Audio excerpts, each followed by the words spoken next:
Olá, chegou o momento do nosso encontro, da nossa reflexão dessa semana. Nossos pais adoravam neste monte. Vós, entretanto, dizeis que em Jerusalém é o lugar onde se deve adorar. João capítulo 4, versículo 20. Onde está Deus? Qual é o lugar onde ele habita? Onde é o lugar certo de adorar, louvar e orar a Deus? A mulher samaritana queria saber onde era este lugar, onde Deus habita e onde ele deve ser adorado. Ela estava confusa, pois os samaritanos acreditavam que o lugar sagrado era o monte Gerizim, o Gerizim. Mas para os judeus, este lugar sagrado era o templo em Jerusalém.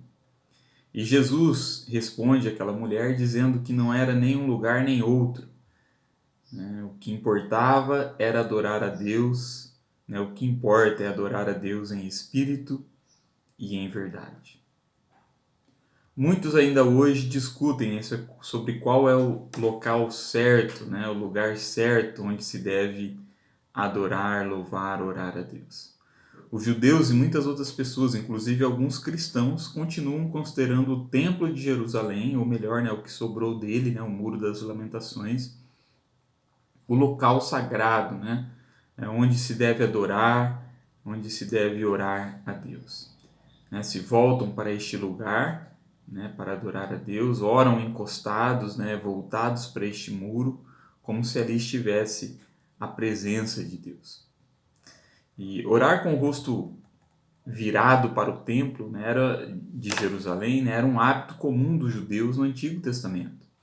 Como comenta Lutero, no Antigo Testamento o povo tinha a lei de que não deveria adorar em nenhum outro lugar, exceto no local determinado e escolhido por Deus, como ele diz em Êxodo capítulo 20, versículo 24, onde quer que eu faça celebrar o meu nome, virei a vocês e os abençoarei. E este lugar era o templo de Jerusalém. As pessoas deveriam dirigir suas orações para o templo, onde Deus habitava pessoalmente naquela época por meio da sua palavra, para que não adorassem outro Deus. Todas as orações tinham de ser dirigidas para lá. Assim como em nossa época, no Novo Testamento, diz Lutero, todas as nossas orações precisam ser dirigidas a Cristo, que é o nosso trono da graça.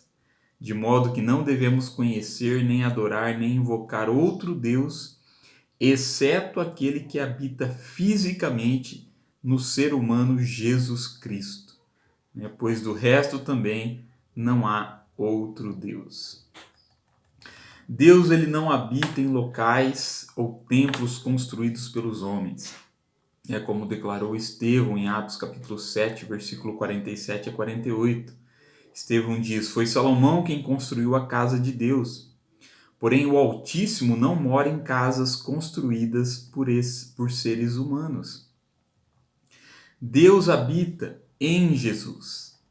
Como afirma Paulo em Colossenses capítulo 2, versículo 9.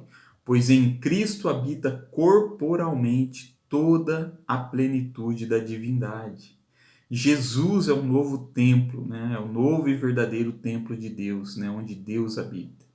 Ele mesmo afirma que o seu corpo é o templo de Deus. Quando ele declarou aos líderes judeus em João capítulo 2, versículo 19, derrubem este templo e eu o reconstruirei de novo em 3 dias, diz o texto que o templo do qual Jesus estava falando era o seu próprio corpo, que seria ressuscitado.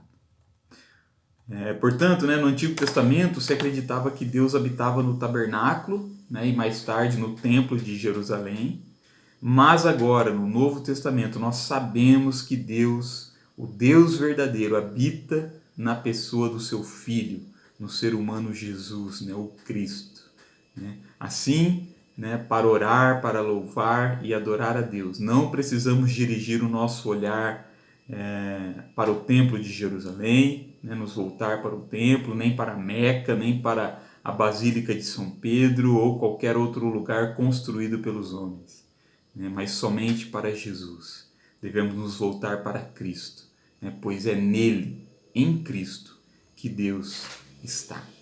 Que Deus te abençoe com graça e paz. Em nome de Jesus. Amém.